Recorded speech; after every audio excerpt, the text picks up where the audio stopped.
یو انګریز دی مسټر تامسن، هغه یو تاریخ لیکلی، په هغه خپل تاریخ کې لیکي وی دهلی نه چې راووتمه وی چې کم سړک کومه اونه مې کتنو په یو اونې پورې یو عالم ویزان دو مړ پروت و. څوارلس زره علماء کرام دی په یو ځل په اونو پورې یو ویزان کړل، شهیدان یې کړل، 14,000 علماء کرام. او دا تامسن وی په دهلی کې یو جماعت د دهلی جامع مسجد وی هغې نه جیل جوړ کړی وی هغه ته ننوتم. خو انګریز دی وی چې ورلم بین را باندې ولګېده، د سوې غوښې بین را باندې ولګېد، د سوې غوښې چې دا غوښه څه چا باندې کړې ده وسوځېده، څه چل دی. وی چې مې وکتل اور یې بل کړی دی، د اور بټۍ بلې کړي دي او علماو نه جامې وباسي او په هغې کې ورغورځوي. هغې علماو دا ونه وي چې موږ د انګریز مخالف نه یو. قرباني ورکړه، د هغه قربانۍ په اثر کې رب العالمین انګریز د دې وطن نه لرې کړه. پاکستان هندوستان خدای پاک ازاد داسې په اسانه نه ازاد شوی، انګریز په اسانه نه تښتېدلی. اوس بیا خپل کوشش کوي په مختلفو طریقو را دننه کېدل غواړي. شیخ الهند صاحب رحمه الله په جړا شو وی چې د 500 اډر پې وشو. ملګري وی چې یا خو وی چې زه د بلال وارث یم او زه د خباب وارث یم او زه د خبیب وارث یم او زه د عمار او د یاسر وارث یم او زه د مجدد الفسانی وارث یم. مجدد الفسانی شیخ احمد سرهندی رحمه الله د کم استقامتو مضبوط استقامت. اکبر بادشاہ د مغلیه سلطنت هغه ځان له خپل دین جوړ کړ، دین الهي نوم یې ورله کېښود، خپل دین. هغې کې یو دام شقو چې بادشاہ د مسلمانانو ته به خلک سجده کوي، دام پکې چې څوک راځي بادشاہ ته به سجده کوي. ډېرې ګڼې وړې خبرې پکې وې چې 4 نه زیاتې ښځې په نکاح غشتی شي، 15 شپږ 8 9 10 ښځې که د چا خور خوښه یو که مور خوښي هغې سره هم نکاح کولی شي. ډېرې ګڼې وړې دا رسومات او بدعات او د دنیا خرافات ځان نه جوړ کړی او دا دین الهي نوم یې ورته ایښود. او مجدد الفسانی رحمت الله علیه شیخ احمد سرهندی هغه ته وی په دې فتوا راکړه چې دا زما دا شی ټیک دی. هغه وی دا چېرته کولی، دا تندې به چا ته لګي په سجده؟ الله ته چې کوم خالق دی. دا به بادشاه ته په سجده نه لګي، دا به تا ته په سجده نه لګي. وی جیل کې واچوي. مجدد الفسانی رحمت الله علیه په جیل کې واچوي. لاسونه او خپې ولا په زنځیرونو وتړل او دومره کلکې ولا لاسونه خپې په زنځیرونو وتړل چې د لاسونه یې په دې مړوندونو کې مات شو. بادشاہ دی نیسی پریدی دی نا، اس که بل سوکوی کنا یرا بس مجبور ہے من دروڑا دستخط باوکا مجبور ہے نا. داغ استقامت تے واستقم کما امرتا، پا شریعت او پا دین او پا اسلام ٹنگار او ٹنگے دل دیتا وائی. 2 کالے پا جیل کے پر لپسے کاؤ دسماتی لبے بوتنوں پات کلو کے بے بوتن کہ ڈوڑے بے خورانو مت کلے پلاس کی دی کو د دینو میں اتکڑے پلاس او پخکو کی 2 کال پا دی تکلیف کی تیر شو. زوی راغ جنگیر او ظلم دی جنگیر مو سره کړو. 2 کال پس ولا پخکو پریوت صاحب معافی غواړو. وای سوی منگ معاف کا، ما پلار تا سره ظلم کړی او مام در سره ظلم کړی دی، تا پریدو. وینا زه خو په دې نه یم. وی سوکم حکم کوا، وی د پلار هغه دین دی ختم کوا. نوی دین چې کم نبی کریم صلی الله علیه وسلم راوړی دی اقا دین رایج کا. پلار والا دین اکبر والا دین ختم. مجدد الفسانی استقامت او 2 کال جیل کې تیر کړل. ځکه ورته مجدد وای چې هغه کم خرافات او کم بيدینی هغه ته دین ویلو، دا هغه د ختمېدو اعلان وشو. نو شیخ الهند صاحب ته شاګردان وای چې اوسه پورې بده وي چې د مجدد الفسانی وارث بچي، د بلال بچي او د خباب او د خبیب بچي. او جاړي رب سړی حیران شي. مونږ څوک لرو دې خلکو څه کړي؟ مونږ منځ نه ځو جومات ته، مونږ غرمه کې برداشت نشو کولی چې مونږه په یخنۍ او ګرمۍ کې الله ته ځان نږدې. ما له خدای مال را کړی دی او ما اسینې لاندې کړی ده، خدای حق پکې نه ورکوم. زه هڅه وی ورته او وی نه په دې نه یم خفه. وی جاړم په بل څه، په دې جاړم چې اسې وینه مې توی شي او سام را نوځي او اسې نه چې زما دا روح د الله په دربار کې زما دا شهادت قبول نشي. په دې جاړم قبول نشي شهادت. په دې استقامت پسې جاړم چې پروردګاره تر ځنکدنه پورې مې په دې ایمان استقامت نصیب کړه. په دې جاړم اسې نه ځنکدن نه لږ غوندې مخکې ونه ښویږم. خراب نشم، شهادت هم مې ورکړه، تکلیف هم تیر شو، اعلان وشي چې دا قبول نه دی، جهنم ته وغورځه. بیا بس ان الذين قالوا ربنا الله ثم استقاموا. لوی بادشاہ ظالم تیر شوی دی، جالوت داغه په مقابله کې طالوت او داود علیہ السلام وته 314 کسان دي وسره. بادشاہ ډیر مضبوط جابر بادشاہ دی او ډیر د طاقت خاوند دی. یو نهر واغې نه پورې وتل، بادشاہ ډیر پهلوان دی. دا طالوت ورته وی طالوت دی دا چې کوم د کمانډر ان چیف دی او جرنیل دی د مسلمانانو د فوج. یاره وی سړی خو ډېر لوی غټ دی، د سره به څه کوو؟ پرزوټ خو یې ډېر ګران دي، ډېر هغه زمانه کې ټوپک نه و که نه، او نه بم و، او د کاڼو جنګ و، د کوتکو جنګ و، او د تورو جنګ و. نو چې سړی مضبوطي تورم چلولی شي، چې سړی مضبوطي د کاڼي غزارم کولی شي، لرګي مضبوط چلولی شي. نو طالوت وایي چې سړی خو ډېر پهلوان دی، ډېر غټ دی، د سره به څه کوو؟ څنګه بیا راپرځو؟ هغه په زړه کې لږ تزلزل راغی. حضرت داود علیه السلام ورته څه وایي؟ دې وخت کې لا دې پیغمبر نه دی، دې فوج کې یو ادنا غوندې نوجوان دی، او وایي واقعي ډېر غټ دی، شیش پتې که خیر انشاءالله خطا نه ځي. که نری وي نو شیش به مې خطا ته، او چې غټ دی خامخا به لګي، یا به لاس لګي، یا به سر لګي، یا به سینه لګي، او خطا کېږي به نه. واقعي چې نری شي وي نو هغه د غزار نه خطا کېږي، او چې غټ وي نو هغه د غزار نه خطا کېږي. هغه استقامت ته ګوره، بادشاہ کې تزلزل راغی، سړی به زمونږ د غزار نه بچ چې مونږ به ریزمریز کې دڼیاب هم کي. او ورته څه وایي؟ وی نه ډېر غټ دی، شکر دی، غزار به ته خطا نه دي. جنګ شروع شو، خو چې غزار رسا په سر د هغه جالوت ور برابر شو. فقتل داود جالوت، مردار شو.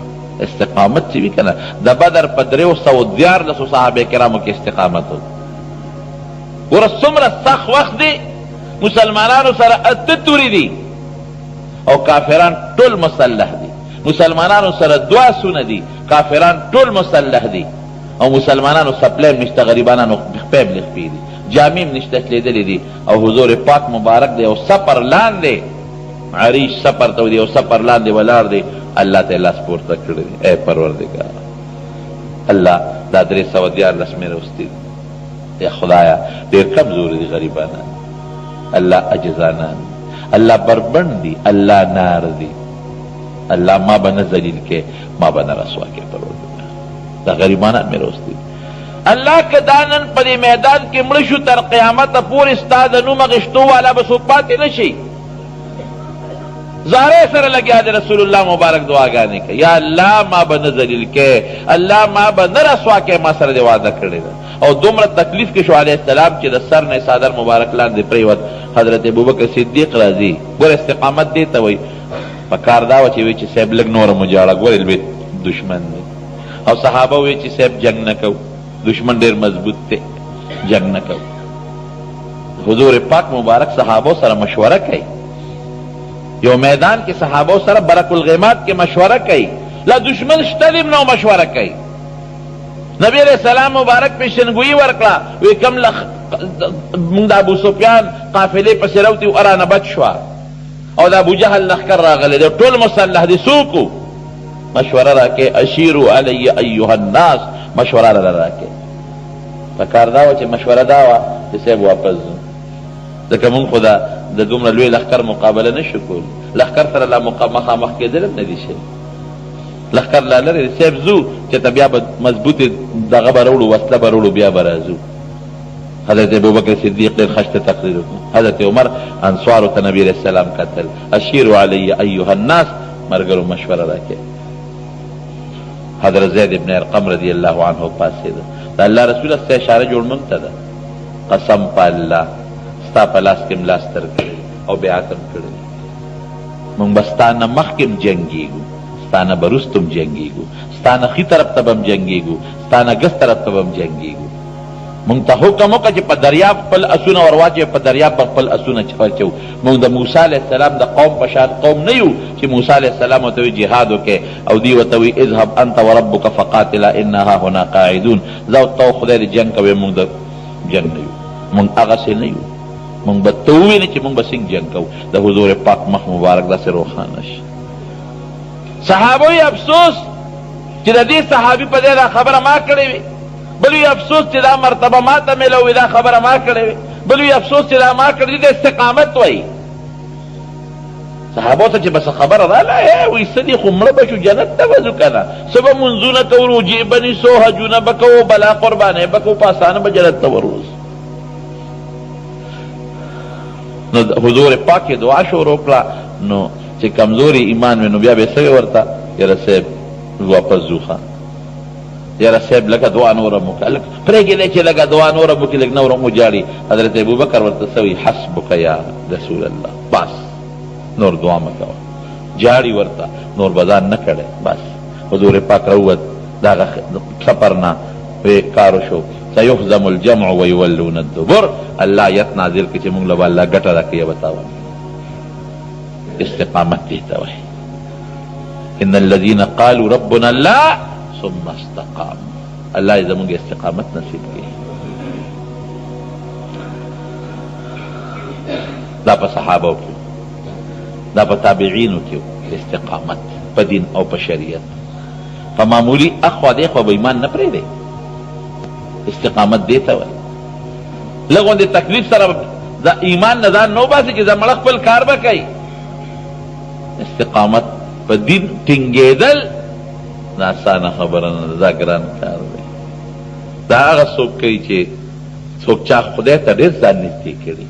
قسم دې زه خو کله ډېر پریشان شم، زم یا الله دا هر څه خو تا مونږ له راکړي، دا ښکلی رسول تا راکړی، دا قرآن د هدایت لوی سرچشمه تا نازل کړی، دا ژوند ستا په لاس کې دی، عزت ستا په لاس کې دی، دا مال او دولت ستا په لاس کې دی.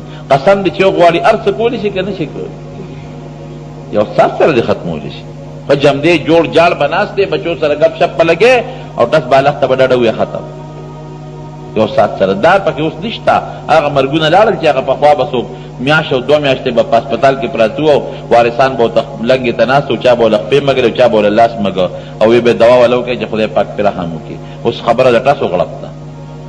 ایټمي زمانه شو، د میزایل دور شو، د بټنو زمانه شو، په بټنو خلک په ټس لوس وسبري. خبره ختمه ده. ځان مرګ له تیار وساتئ. د خدای قهر په دې سر د پاسه او د خدای رحم 2 څیزونه یې دلته ویزان دوګڼئ چې یا به دغه قهر زما په دې سر راځي یا به دغه رحم زما په سر راځي.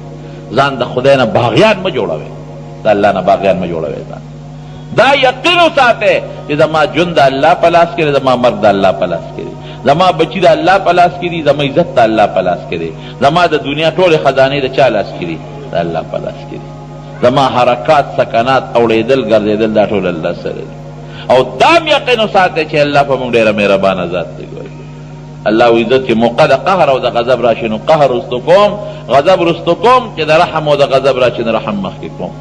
موږ څوک لله ټول ازمنډې دون ټیک د دنیا ګټه، د حلال وګټه، بالکل د حلال رزق وګټه، دغې ګناه نشته. خو دا مطلب خو نه چې خدای ورسره پرېږدې که نه.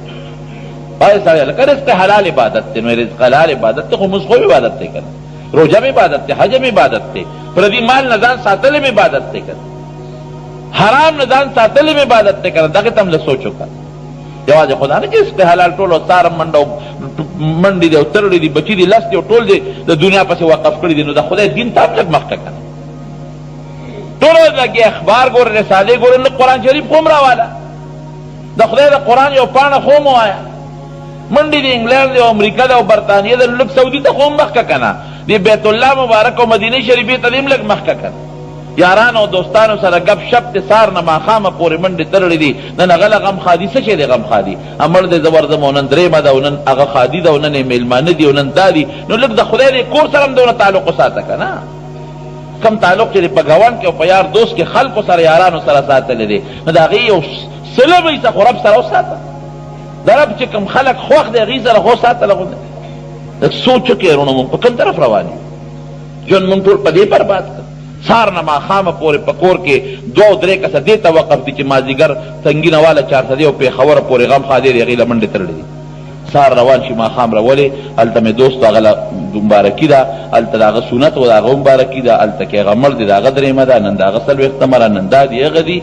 ٹھیک تا مسلمان سره خیر ښېګړه او د مسلمان تپوس د عبادت ته فرض مونږ څه کو اسه شو جمع مونږ څه شو کم خوا لاړه روژه دې کم خوا لاړه بچي دې نه کم طرف ته لاړل ژوند دغه دی بس صرف فضول ژوند لاړ خدای پاتې دی څومره ذکر دی وکړه څومره د الله یاد کړه نن د قرآن څومره تلاوت وکړه ته د پکار خو دغه څیزونه راځي جنازه کې یا 100 کسه یا 500 کسانی یا 500 یا 50,000 کسانی خدای پاتې شو فرض مند نشته جنازه شته ته خدای لکه څه خدای دې کو فرض مند دې کړو جنازه فرض کفایي ده کله کور یو کس مړ کافی ده او من فرض عین دی مند نشته جنازه شته سوچو کې رونو لک فکر وکې خدای ته لک مخ کې الله مې راوي قسم ته خدای ته وګوره زموږ ارسه ام عندنا الا خزائن هر شیز خزانه الله ما سره ده وما ننزله الا بقدر معلوم قرآن شریف کې الله وی چې څومره د ما اندازه راغته ورکو واستقم كما امرت ان الذين قالوا ربنا الله يسوق رب زمونږ الله دی ثم استقاموا پدې خبره ټینګ پاتې شو تتنزل عليهم الملائکه فرشتي بنازلېږي خصوصا د ځن قدن په وخت کې الله تخافوا ونه یریږي اسم نشته پروا نه ساتي او نبی علیہ السلام فرمایي چې دغه ځن قدن کې وته الله جنت وخی ولا تحزنوا دنیا کې کدن مال بچی پاتې چې غم ورپسې ونه کې وابشروا بالجنه التي كنتم توعدون د کم جنت چې د سره وعده کې د هغې زیر قبول کې هغه جنت لبل نحن اولیاؤکم فی الحیات الدنیا وفی الاخره فرشتې وته موږ ستاسو مرګري فکر مه کوئ دا بچی پاتې شو گاونډي پاتې شو موږ مرګري یو په دنیا کې او په آخرت کې نحن اولیاؤکم فی الحیات الدنیا وفی الاخره ولکم فیها ما تشتهی انفسکم چې سم غواړي الله بدل درکوي ولکم فیها ما تدعون او چې سم زړه کې تیریږي او د خولې نه وباسي الله به درکوي نزلا من غفور رحیم دا به د لوی رب غفور رحیم د طرف نه ستاسو پر میلمست دی الله په ډېره لږه راضي کېږي په خدای یقین کوه ډېره په لږه راضي کېږي